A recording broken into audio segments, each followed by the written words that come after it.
Hey everybody, it's Jason Blaha here, and it's time for another breakfast with Blaha. And today I'm having steak, rice, broccoli, and Diet Dr. Pepper. I'm almost done with this. I'll be able to switch over to my Coke Zero coming up.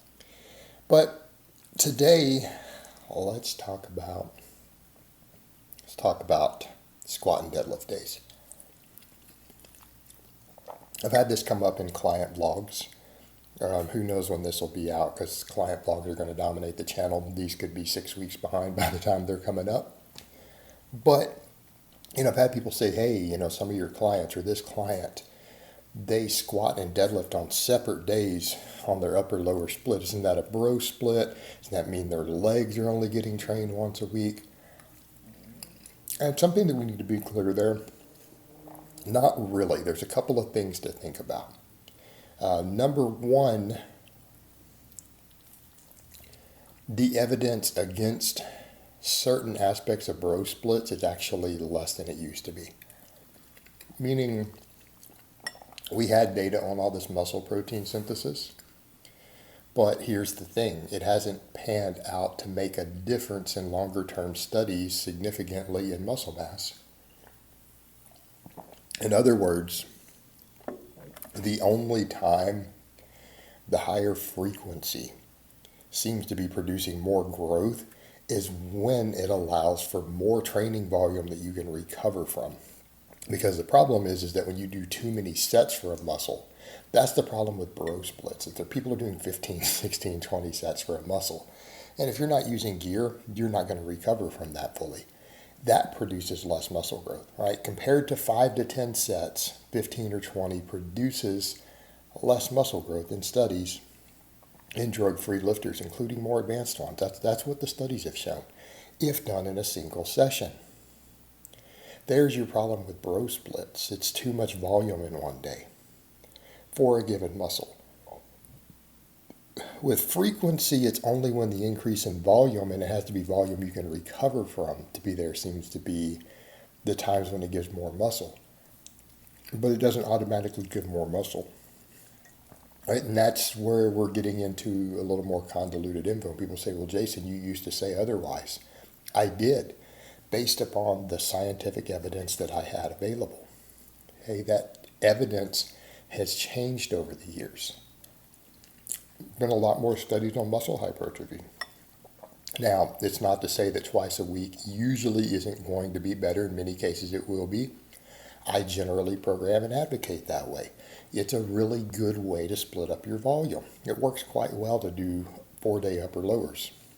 I don't believe people should be lifting more than 4 days a week with real training. I don't program that way. You should be able to get all the volume you need in 3 to 4 days. Easily. So even if you do a push-pull legs, that needs to be a 3-day. But here's the other thing. What if you did do a push-pull legs with it? Let's say you didn't even do the 4 days that I do. Say you threw these guys did all their benching and overhead pressing in one day and had a squat and a deadlift day. Well, that would still be fine.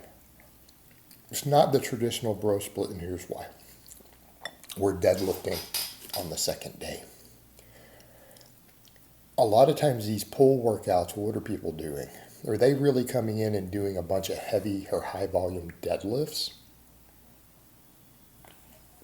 No, they're not coming in and doing 1 to 3, technically, 3, sometimes more, heavy sets of deadlifts followed by 5 sets at 10, or even 5 by 5 back up. They're not doing that. They're not doing 7 or 8 sets of deadlifts. Okay, they're not. Of a conventional deadlift, they might be doing a stiff leg deadlift. Right? Not the same thing. Doesn't work the quads and stuff as much. It's not a full leg exercise. Deadlift is. Deadlift will build quads. It will build quads and adductors. Am I saying it's as good as a squat for it? No. But it's pretty damn good. And we've got some decent hypertrophy studies on the conventional deadlift. It's a monster for building size through the for full body, upper and lower. Right?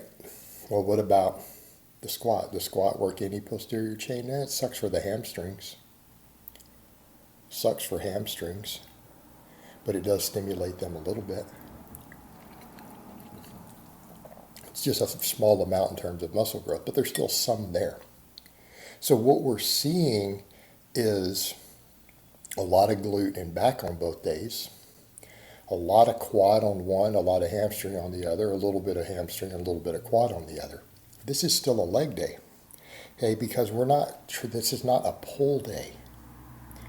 Right, it's not where they're coming in and doing 3 sets of some stiff leg deadlifts and then a bunch of rowing and, if we're lucky, some hamstring curls and a bunch of lat pull downs. Okay, this is not the same thing. They're coming in and doing volume deadlifting. That will grow your lower body. So it's not a bro split.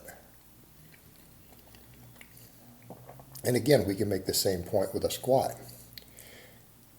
How much of the posterior side is still getting worked on a squat? Quite a bit. Hey, if you're coming in and you're doing 7 or 8 real sets of squats like this, your glutes are going to grow. Back squats are a premier exercise for the glutes. We had all this EMG studies and mumbo jumbo over the years from Brett Contreras about the hip thrust and the glute bridge and all this stuff. But then when they were put in a good comparative study, and I wanted to disbelieve this study. You guys remember I tried to argue against it, but later accepted, look, the data's good. I don't like it because I've been doing a bunch of hip thrusts at the time. Squat outperformed it for glute hypertrophy. The squat outperformed it.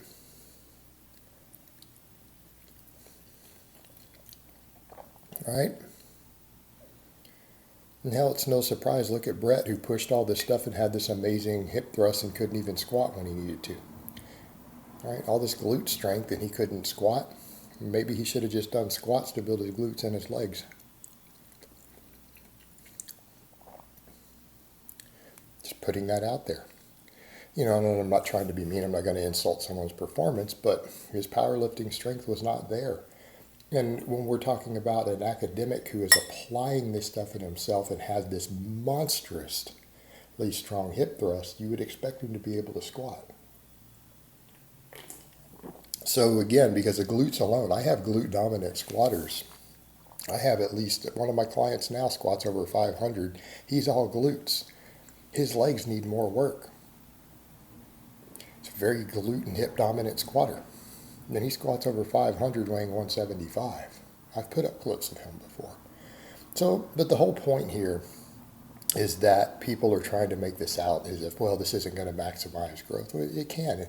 It can in many cases, and it will. And I'm not saying that some of my lifters don't do squatting and pulling in the same days. I'm not saying I don't do it sometimes, because I do. But it's not necessary. Right? We can get great gains in size and strength splitting them up on separate days.